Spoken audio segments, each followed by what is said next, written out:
Welcome to a session on resonant cavity, active medium, metastable state, pumping, population inversion. Requirements for laser action. Components of lasers. The basic components of lasers are population inversion, metastable state, active medium, resonating cavity, pumping. Let us see the population inversion. Population inversion is a condition which n2 greater than n1, which means the population in the higher energy level is more than the lower energy level. So here E2 is the higher energy level and E1 is the lower energy level. So the number of atoms in higher energy level is high than the lower energy level. That condition is called as a population inversion condition. Let us see in an elaborate manner. Assume there are a group of n atoms, each of which is capable of being in one of the two energy states. So either E1 or E2. Let N1 is the number of atoms in the state E1. So let us consider N1 number of atoms are there in E1 state. N2 is the number of atoms in excited state E2. So this is the excited state E2 into the number of atoms in E2 or N2. E2 is greater than E1. So obviously E2 is higher energy level than the E1 energy level. So here E1 is the ground state, lowest energy level. And we can calculate N according to Boltzmann distribution law, number of atoms in an energy level as N equal to N naught into exponential of minus h nu by kT, where N naught is the number of atoms in the ground state. Under thermal equilibrium condition, N1 is greater than N2 and population inversion is not achieved. Here you can observe. So under thermal equilibrium condition, so large number of atoms are in ground state and higher energy level is less populated. So this is the normal situation. So, but to get the population inversion, we need N2 greater than N1. So this is the condition what we want. Higher energy level should be more populated than the lower energy level, which means that the number of atoms in higher energy level should be more when compared to the number of atoms in the lower energy level. This is a non-equilibrium state and exists only for short time. So here it is a non-equilibrium state and which exists only for short time.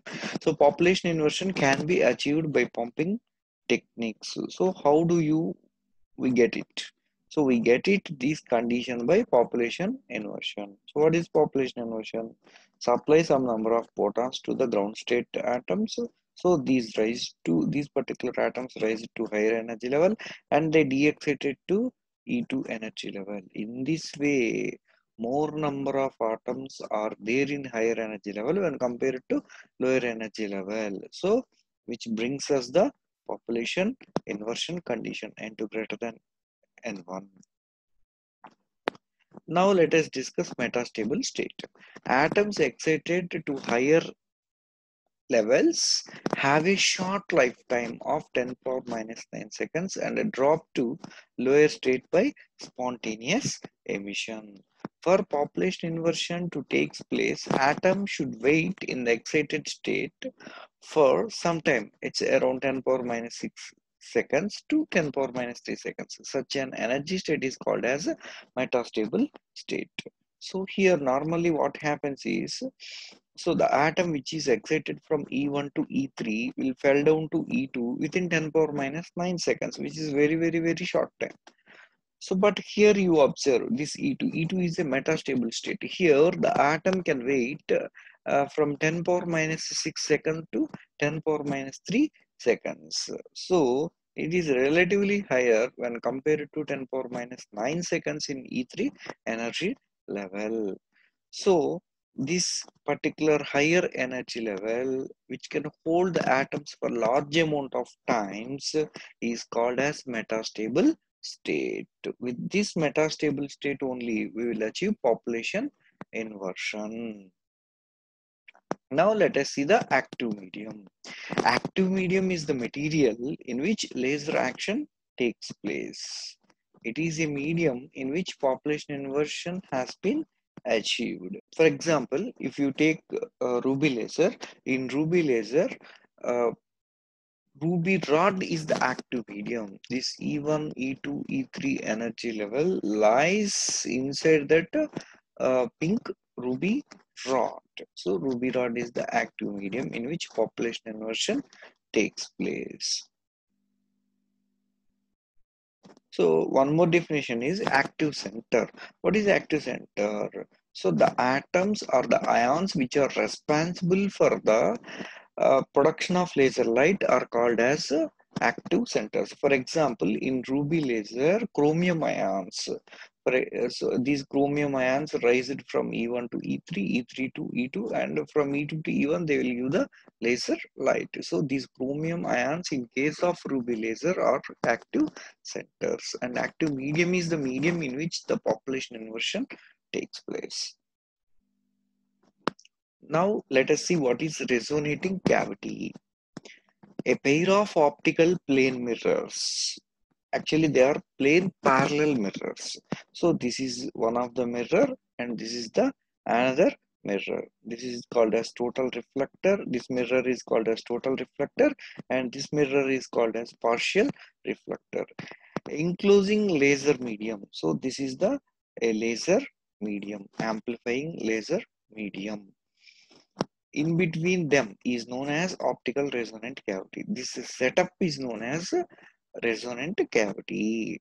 One mirror is useful for reflecting and other is for partially reflecting. So this mirror acts as a fully reflecting mirror. So uh, it's not an criteria of what is the intensity of the photons at this particular place. 100% it reflects the photon back. So this is the partial reflector. This is one of the another measure.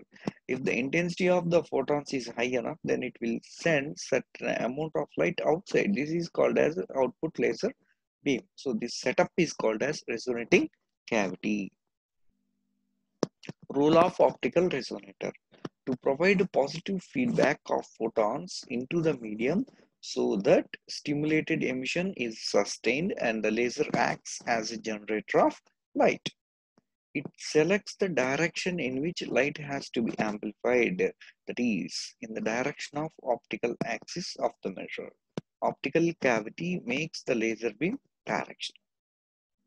It increases the photon density through multiple reflections.